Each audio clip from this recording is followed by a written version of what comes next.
Tonight on Lost and Found. This big empty piece in my heart, and it has been my whole life. Raised by grandparents, she's never known her dad. I don't know if he'll want a relationship. If he doesn't, I'm okay with that. Has he fled the country? Who are you? You're a private investigator or something, are you? I just really want to meet him so that I can put a face to the name. And he fathered a child that he never saw grow up. I was 16, I was working in sharing sheds. Now he's scared that it's too late to find his daughter, but his other children are pushing him. I'm the only girl, and I always wanted a sister. It's quite hard to know that we've got somebody out there that we don't know. Families that are lost and found. They're always unpredictable.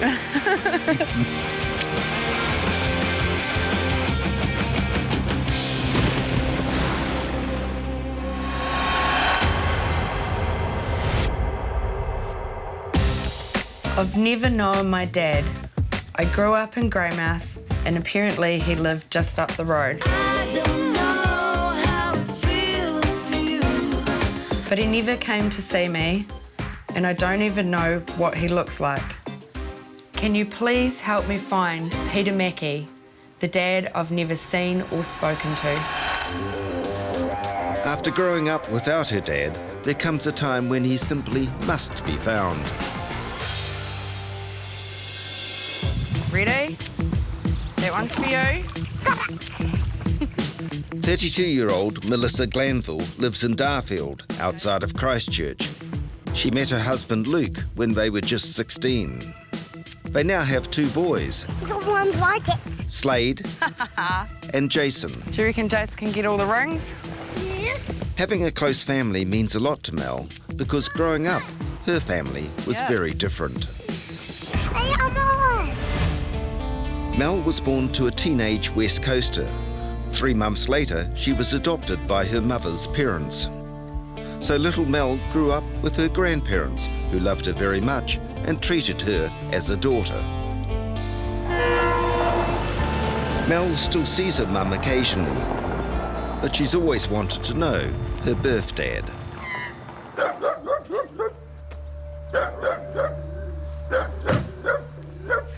Glad he's in there. He's friendly, come on through. So, why are you looking for your dad? It's a big empty piece in my heart, and it has been my whole life. I want to find him. What do you know about your dad? He was a miner, lived on the West Coast, that he owned his own auto mechanics place. Apart from that, I don't really know much.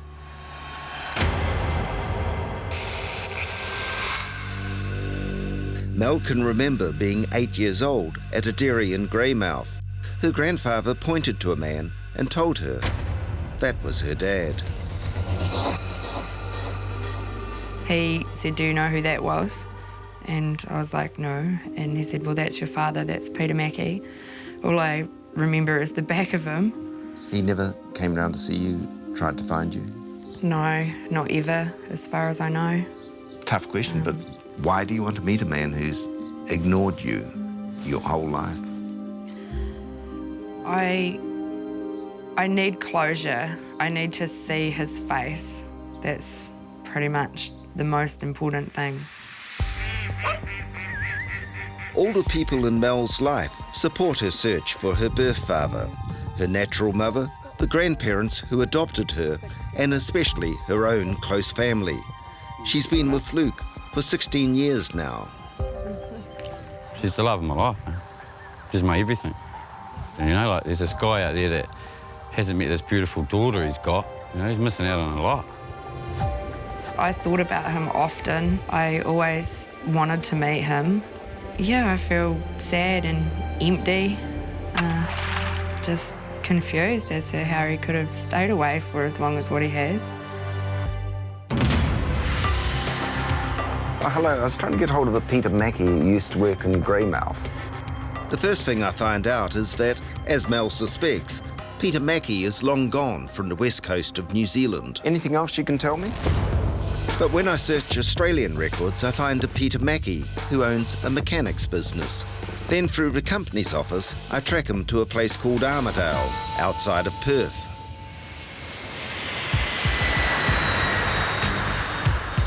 The records of this Peter Mackey's time in Australia, constantly moving, suggest a restless character. I've now got a phone number. I need to find out if I have the right man. Hello, Peter speaking. Hello, Peter. My name's David Lomas, and I'm wondering by chance whether you're the Peter Mackey from Greymouth. Why is that? Well, a woman who I believe is your daughter is looking for you. Who are you? You're a private investigator or something, are you? I've just been asked to help by your daughter. Who is it for, though? What's her name? Her name is Melissa. Oh, right, okay. Look, I've never known the little girl. We're all young men and do stupid things when we're young, don't we? Well, I'm here in Armidale. I was wondering whether by chance I could catch up with you later today. I got a video message which Mel would like me to show you. Peter Mackey agrees to meet me at an Armidale pub, but given his unenthusiastic response on the phone, I'm unsure if he'll show up.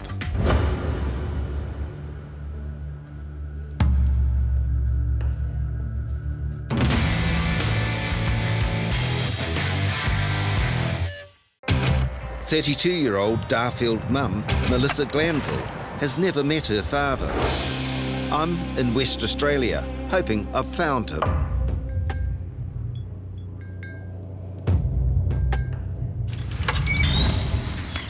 You, Peter?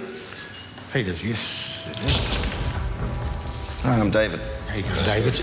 Got you a beer. I hope you like one. Good, thanks so much. So, as I said to you, a woman I believe is your daughter, Mel. She's looking for you. Interesting. So, what happened? You were 18, and did you know about Mel? No, I knew of her, yes, but I didn't meet her. I've never seen her. Apart from playing on the curb, that's the last time I've seen her. And over the years, did you ever wonder what that little girl of yours looked like? What happened to her? I've wondered. My cousin said about her. Over many years, but I've never heard anything. I never heard of her mother again or anything else. Well, now she's looking for you. I figured this would happen down the track a fair way. Well, she's done a video message which she's asked me to show you. Would you like to see it? Yes. Okay. If you push that little button there. Hi, Peter. My name is Mel, and I'm your daughter. I really want to meet you. I've known about you my whole life, but I know nothing about you. I don't know what you look like or what you sound like. You've got 2 beautiful grandchildren that I want you to meet, and I have a wonderful husband that wants to meet you as well. So please, please agree to meeting me. There's a little tear in your eye. What do you reckon? Time to talk about it, isn't it? So if I was to bring her over here to Armidale? If she believes it, well, and everyone else does, well, that's fine, yeah. I could get her over here in a couple of weeks. I'll meet her, yes. Peter Mackey has led an itinerant life since he arrived in Australia almost 30 years ago. He moved here when his Kiwi wife ran off with another man. I come here to start a new life. It's been a hard road. Real hard. I come here with no money or nothing, and nothing. He has a son from that marriage and a granddaughter. Peter now lives alone. Back in Canterbury, Mel and Luke know I've been searching for her father, but they don't know yet where I've been.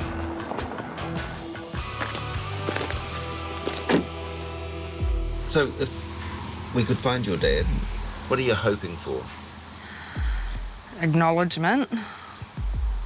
I don't know if he'll want a relationship. If he doesn't, I'm okay with that. I just really want to meet him so that I can put a face to the name.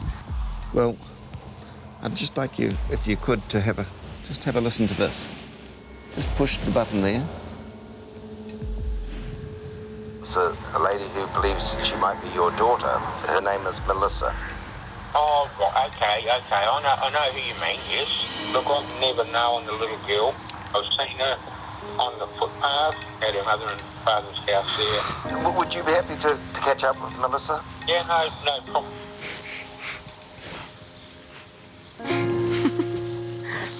Cool.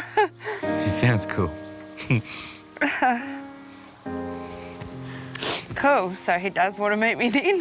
Who wouldn't want to meet you? Cool, that's made my day. Mum and Dad are going to be really happy too, aren't they? They are. So, would you like to go and meet him? Yes, definitely. So he lives a long way away in Perth. Would you be happy to go there? Wow. Yeah.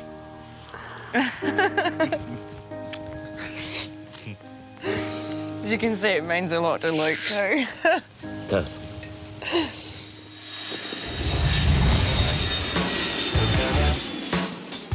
1 week later, Mel and Luke arrive in Perth and travel to Armidale. This is the first time they have ever been out of New Zealand. Give me the up and down. Yeah. The chicken your hair out. Peter is waiting to see the daughter he only saw a glimpse of as a child. Mel, you've been thinking about this for a long time. Have you got a picture in your head of what sort of person he is? Well, I'm hoping that he's something like me. He'll be easygoing and have a good sense of humour. Tries to forward what happened. You must have thought about what your dad looks like. It's the craziest thing. I can't picture him at all. Because everybody says she looks like your mum, but we don't. Yeah, I want to see if I look like my dad. You look like your dad. Well, if you walk down here, Yeah. at the top of the car park was a white van, Yeah. and I think you work out who your dad is. Do you want to go out too? If I'm allowed, if she wants me there. Yeah. Yeah. All right. Off you go. I hope he doesn't look like you. I don't want two of yous. I hope he does. I need a best friend. When I started walking, I got all shaky. Very, very scared. Here we go. We're gonna have to open the gate. Thanks. Oh, she was freaking. I could feel her shaking. I couldn't imagine what she was thinking. You're gonna have to go there. I didn't know what I was gonna see. It was gonna be someone that I like or... Hi. How you going? Oh.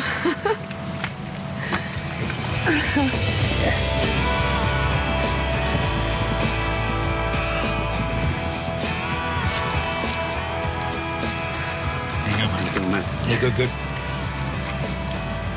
Great to meet you. Well, it is. It is, man. It's a special thing. You're awesome, man.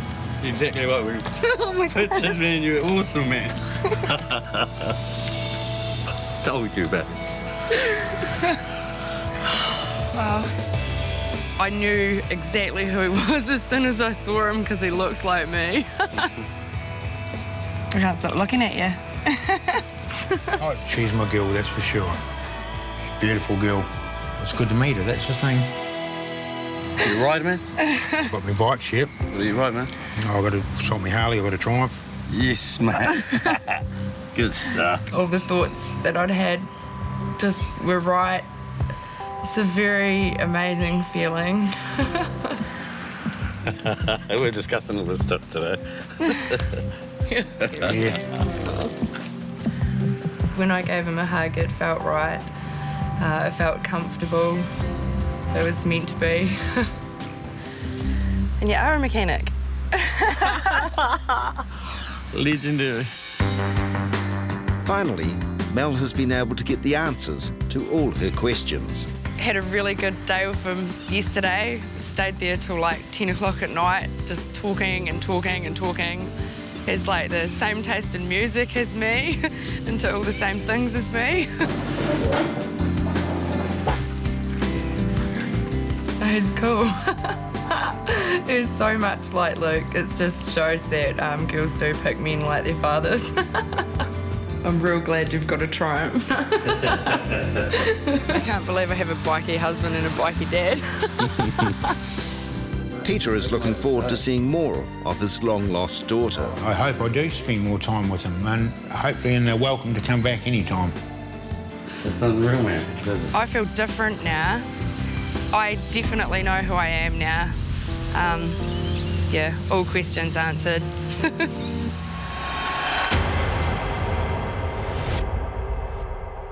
Hi, my name's Tahi.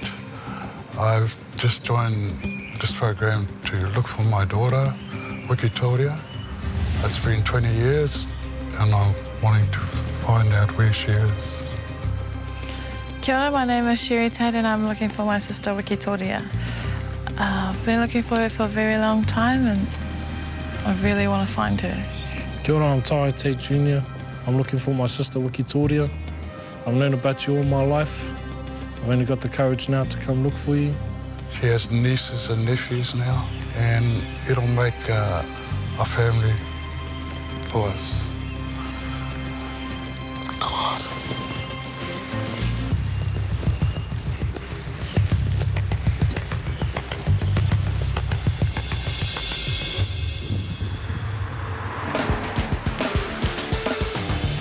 Rotorua Kaumatua Tahi Tate is looking for his first child, a daughter who was named Wikitoria. Tahi is a 64-year-old Maori cultural liaison officer, and Wikitoria was conceived when he was a teenager. I was 16, I was working in the sharing sheds over in Gisborne, a place called Tiniroro. That was kind of hard work, pressing and that, and her mother was working in the sheds as well. We were teenagers when we were going together, and you know, when you're young, you're full of it. And so yeah, we had a good relationship. Pretty fiery at times, but good for that age group. But the strength of that relationship was tested when Tahi discovered that Wikitoria's mum was pregnant. I didn't realise the depth of that, with a woman being pregnant, what they go through. Didn't know too much about anything. I also had pressure from my extended family that I shouldn't marry her or hook up with her. So she decided to go back to Whakatane.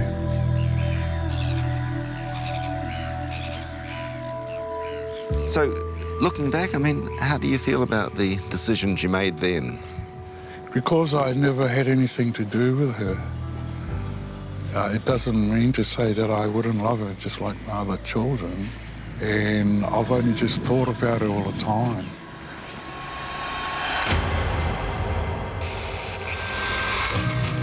Seven years after Wikitoria was born, Tahi was visiting family in Whakatane, the same town that her mother had moved to. He saw his young daughter playing in the street. Tahi was later given a photo of Wikitoria, but has not seen her since that time in Whakatane. I was a bit shy to go over because I didn't know whether she knew about me or not. Tahi went on to marry and had 3 other children, Tahi Jr., Niwa and Sherry. But for years, Wikitoria has been a missing link in his family. It's been difficult now that I've got grown children. There's been a sort of a vacuum, a void, knowing that she's out there.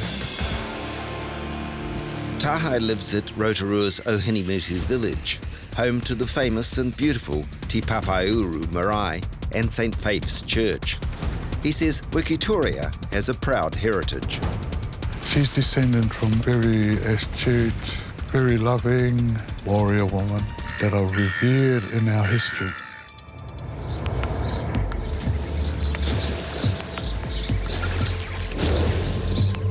That one? Yeah.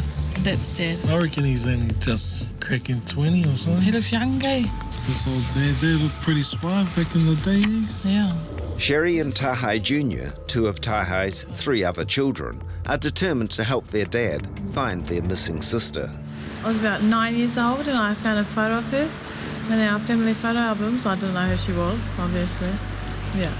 I asked my dad and he told me that it was his daughter. And since then I've just been fascinated because I'm the only girl. I have 2 brothers and I always wanted a sister. And Tahi? Because I've always grown up really tight with our family and stuff. It's quite hard to know that we've got somebody out there, part of our family, that we don't know. What would it mean for your dad if I can find Wikitoria? I think it would mean the world to him. She's there and she's okay. Like, to me, my dad, he's all about whakapapa and, you know, making connections, you know, connecting people together. So I know that for him to connect with her would be huge. It'd be different having a female. Might have some arguments. No, I'm the boss, really. No. No one knows more than Tahi that Wikitoria may feel that the time for reconnecting with him and her brothers and sister has long passed, that it may just be too late. It wouldn't feel good, but I would probably have to accept that. She may be a grandmother herself now, and then I've missed out on my grandchildren. But yeah, if you find her in there and she wants to talk to me or her brothers and sisters, she'll feel safe and welcome by her family and love. No problem about that.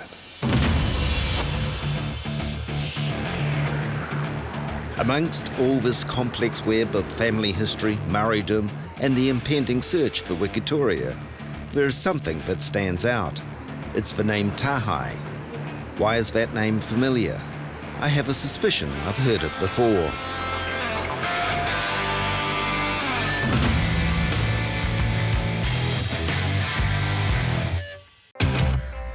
I'm searching for the daughter of Rotorua Kaumatua Tahi Tate. The name Tahi suddenly triggers a memory. Looking back through search records, incredibly, there is an applicant on file who is searching for someone called Tahi. Hi, my name's Hassan, and I'm looking for my birth father, Tahi Tate. It's an amazing coincidence. Checking dates and birth records reveals that this Hassan is actually the Wikitoria that Tahi has been searching for. But her file also reveals there's been a recent email.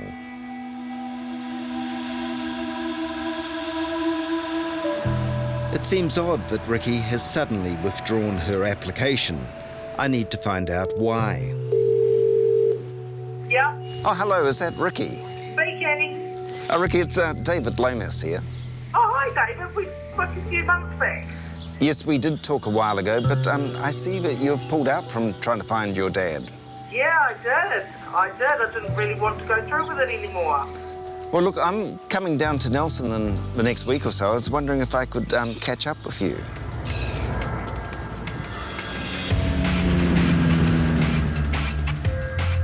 If Ricky really doesn't want to meet Tahi, there's no way he's going to get to meet her. I've told Ricky I'll be waiting for her in Nelson if she wants to talk further. But so far it seems like she's not going to show up. She clearly has no idea that a loving family is actually looking for her. Morning. Hello. Fortunately, Ricky has decided to meet me. What would you like to drink? The difficulty now is that if she doesn't want to meet her birth father anymore, then Tahi and his family's search will be fruitless. Right. So, you were looking for your dad? I wasn't, but I thought, yeah, I might give it a go. Yeah. And then I pulled out of it. I was scared, actually, that I was going to be rejected. I guess it probably comes from, you know, when I was left as a baby by my biological mother. So you weren't raised with your mother virtually at all? we were both put into a family foster home in Rotorua. You and your mum? Yeah, because she was 19 at the time. I think I was 18 months or something. And she left me there. So I guess, I guess from a very little child, no one likes rejection, do they? Some people it makes stronger, some people it makes a little bit weaker. Ricky tells me that after her birth mother left her in the foster home, she was made a ward of the state and then taken on by foster parents. Long black. Awesome, thank you. Ricky still occasionally saw her mum and her mum's other children as she grew up, but these were compulsory visits, enforced by social welfare. Was that couple who adopted you Maori? Or? No, they were white, yeah. And they had 7 of their own kids biologically before they took me on. And your upbringing, it's not been Maori at all? No. My biological mother's side are right into the Marae culture, and they rejected me because I was too white. They all said to me, "Oh, you're too white, you even dress white, you talk white." You know, like, that was really hard because it's like, well, it's not my fault I was brought up with a white family. It's really not my fault. I've never learnt it. But you look at me and I look like a Maori, and I look like I should know because I'm 45 years old. Do you know anything about your dad? No. No. Not a thing? Not anything. And if he was a person embedded in Maori culture and things I'd love it. Can I show you something? Oh my God, yeah? I spoke to this man the other day.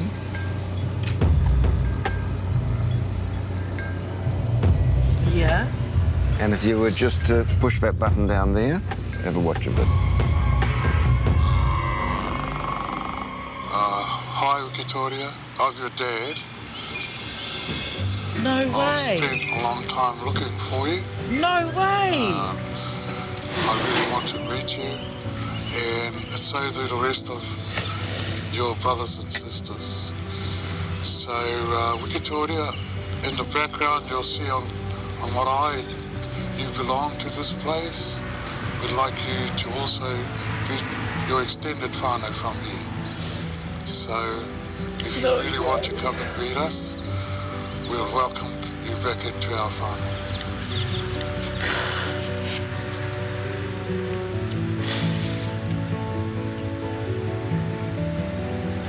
Is he my father? Yes, it is. Is he? It's amazing. There's a very strange thing in this one, and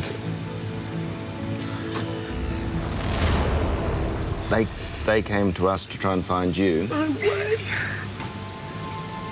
Your dad calls you Wikitoria. You have 2 brothers, 1 sister, and they're the ones who have also been really, really involved in trying to find you.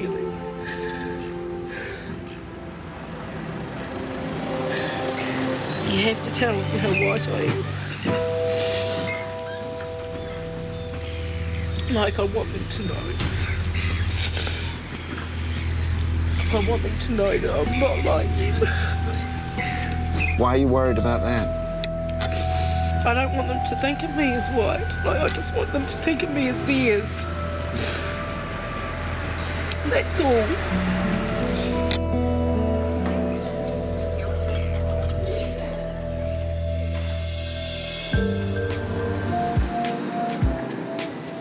Ricky's married to a merchant seaman who's currently working out of Dubai. What did you do? They have 6 children, aged from 5 to 23.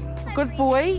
She has a background in hairdressing and is now an artist working with glass.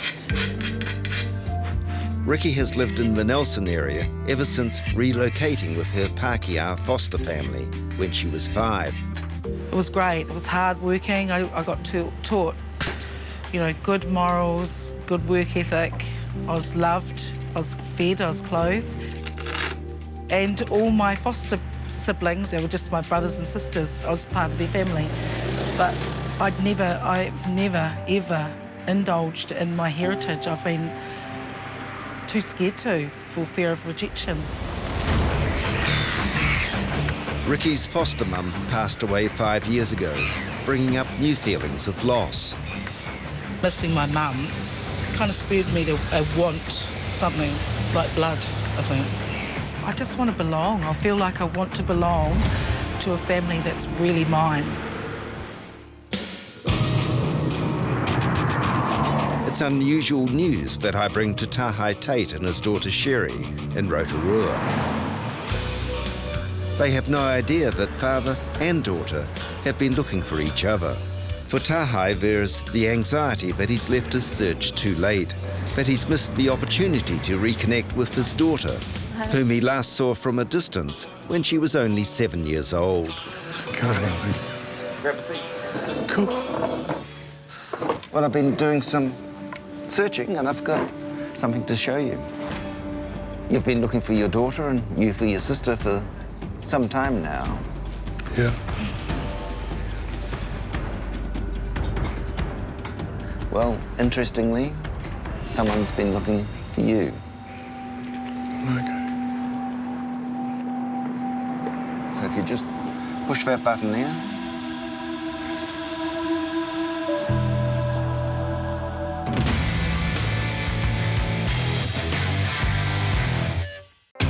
I'm helping 64-year-old Tahi Tate to find the daughter he hasn't seen for almost 40 years. In a bizarre twist, she, at the same time, is looking for him. So if you just push that button there. Hi, Tahi. My name's Ricky, and I'm your daughter. Oh, I don't know if you know about me, but I've known your name for quite a while now, and would love to meet you. I have 6 kids. Wow. Who were born in Nelson. I've lived in Nelson for the last 40 years. 40 years. But there's always been a part of us missing. We'd all love to meet you, and we'd love you to meet us too. Cool. Gorgeous. Yeah. So she was looking for us? Yeah, I did a pretty yakwe. That's so cool. She's got 6 kids.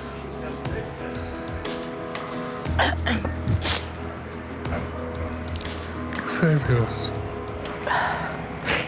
Good to fight with. Alright, good to fight. Oh, mate. So, that's your daughter? What do you think of her? Beautiful.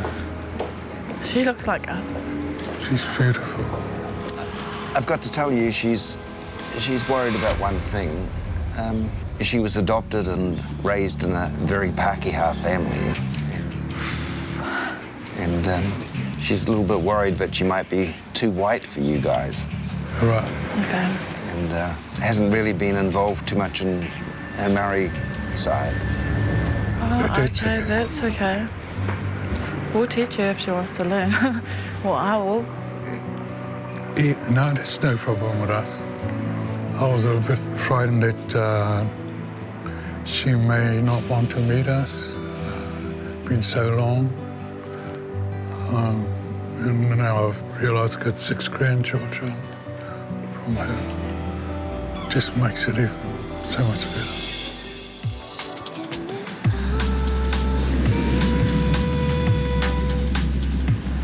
A week later, Ricky flies from Nelson to Rotorua.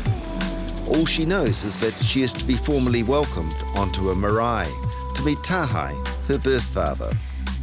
As this is likely to be a daunting prospect for this cautious white Maori, I've arranged for Ricky to meet her brothers and sister first.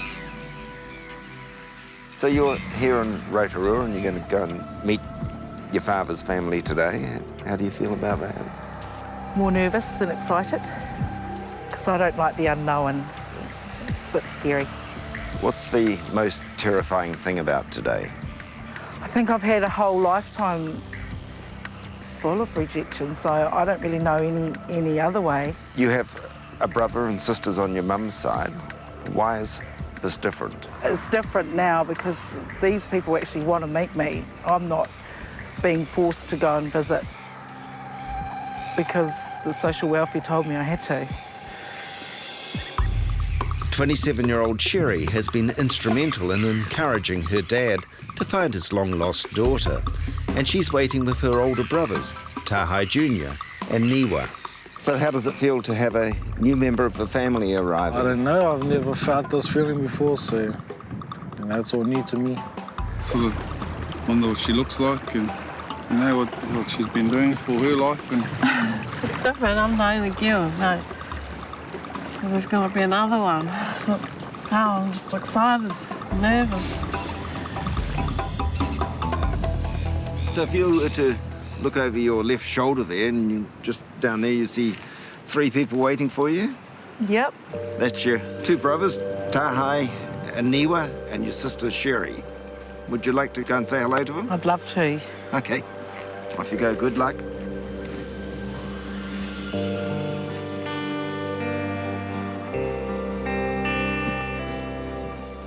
I was nervous walking down there. I wasn't really sure what to think, actually. So finally, I'm coming home.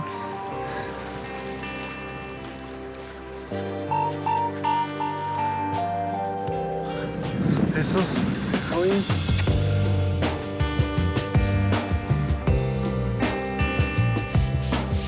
Be fine. Nice to meet you. You too. Hi, you must be me. Hi, beautiful. Maya. Hi. Yeah.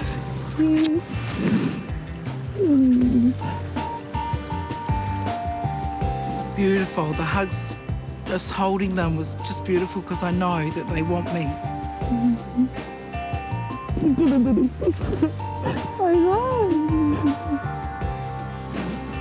I don't know what this feeling's called. Yeah, it was weird. Yeah, it was good weird, but weird. Oh, not weird. You're beautiful. You guys are beautiful.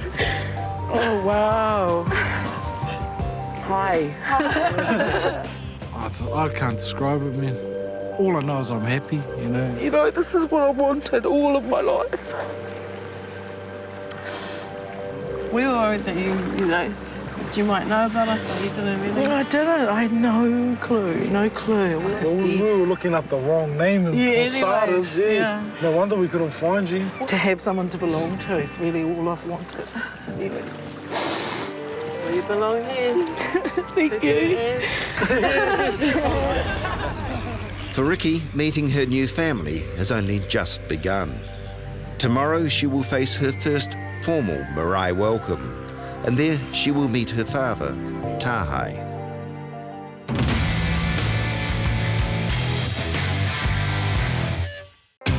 I started out helping Rotorua Kaumatua Tahi Tate to find his missing daughter, only to find in a bizarre coincidence that his daughter was also looking for him.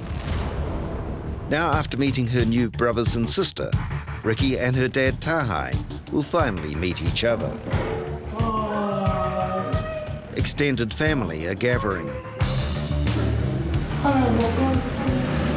Listen up! Down away, close, ignore your one. Tahi is overseeing preparations on the Marae. A big welcome is planned. Word is already out that Ricky is in town. How are you? Are you excited? Yes, we've met her. Have you? Yeah. Meanwhile, for Ricky, the tension is building as she comes closer to her first Marae welcome and to meeting her birth father. So this is where Dad and them grew up? Oh. It's been a revelation meeting her younger sister Sherry, who's taken on the task of introducing Ricky to her family's heritage. So that's Ngongataha. Oh, wow. That's the monga for this area. Oh, that's my mountain. Yeah. Oh, she's amazing. It's just so exciting to me.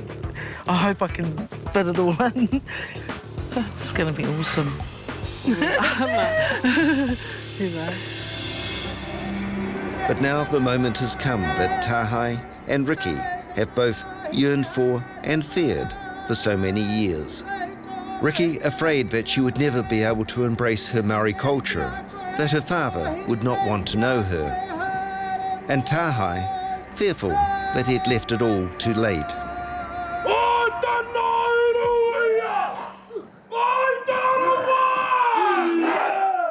The girl, born to Maori parents but raised by a Pākehā family, is now faced with the full force of her birthright, her culture and her family. I found the haka really emotionally, spiritually, it was just amazing. It made me cry, of course. And it just felt right.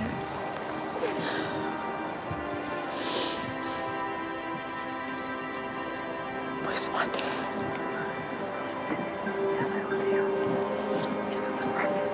It was quite an emotional time for me. I can't explain in words how I felt, really. Tiro, tiro, ki taku tau, kei hea, kei hea, kei runga ke, kei raro ke, kei roto ki taku. It's the first time that Ricky knowingly has been in the presence of her father. And it's a bold statement of Tahi's pride that he's assembled nearly 80 family members to share the meeting.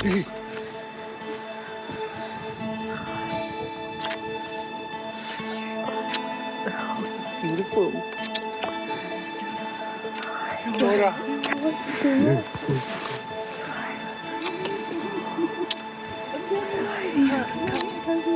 Oh, sure.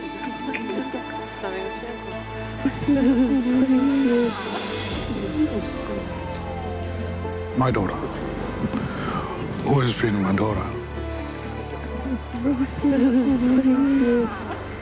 It was just amazing. I just wanted to hold him and talk to him all day, but I didn't want to overwhelm him with, my love for him. I was one of many waiting for her. And as a dad, I'm so pleased that she came.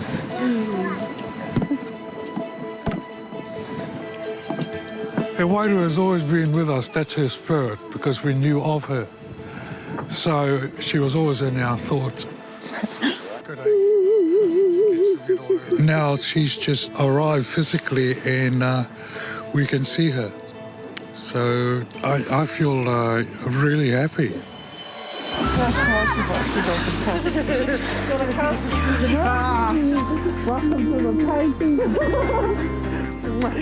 Oh, she's cool. She fit in straight away with all the whānau. And she's in now, so she can't go anywhere else. So the former foster child who grew up in the South Island, far away from her Maori heritage, now has more family and culture than she ever dreamed of. Happy? Very, can you see? Yep. And her dad, the teenager who missed out on his daughter growing up, can finally get to know her. I explained to her that I was frightened of being rejected by her rather than anything. And I was just pleased that she came along. My brothers are so excited. We're just all happy. Yeah. Ricky is in constant contact with her new family and can't wait to bring her own children to Rotorua and to what is now her place to stand. I belong here. I belong to my people. And it's a new beginning. And I feel loved, really, really unconditionally loved, which feels really good. And I feel proud to be part of this whānau. It's so exciting. Next week on Lost and Found. No, I don't have any idea why I was given away. Simona was rescued from a shocking Romanian orphanage. Because I was angry for many, many years, Mum. Now she wants to find a woman who abandoned her. Do you have any records here? No.